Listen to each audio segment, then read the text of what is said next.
Bilang 2. Ano ang tawag sa talinong may kinalaman sa pagbigkas o pagsulat ng salita? A. Musical o rhythmic. B. Verbal o linguistic. C. Interpersonal. D. Intrapersonal.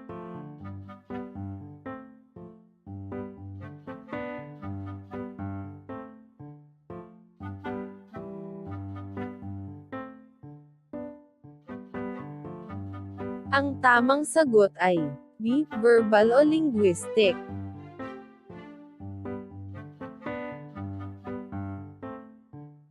Bilang 3. Anong taglay na talino ng taong mas natututo sa pamamagitan ng paggamit ng kanyang katawan, tulad halimbawa sa pagsasayaw o paglalaro?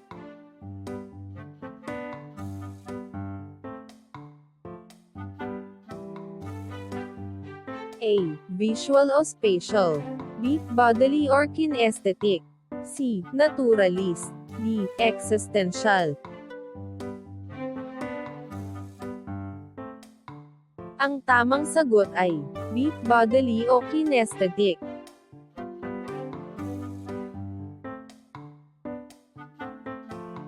Bilang 4. Kadalasan ang taong mayroong ganitong talino ay nagiging environmentalist, magsasaka o botanist. A. Interpersonal. B. Naturalist. C. Intrapersonal. D. Mathematical o logical.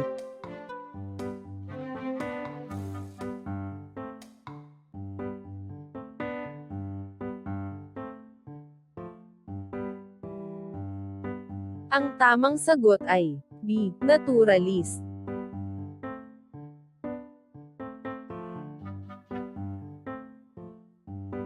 Bilang 5. Ang mga sumusunod ay pagkakaiba ng talento at kakayahan maliban sa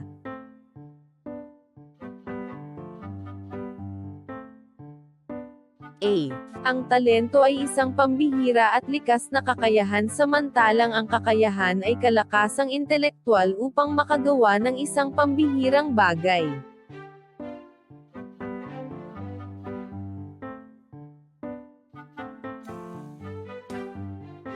B. Ang talento ay mula sa pambihirang katangian na minana sa magulang samantalang ang kakayahan ay tinataglay ng tao dahil sa kanyang kakayahang mag-isip.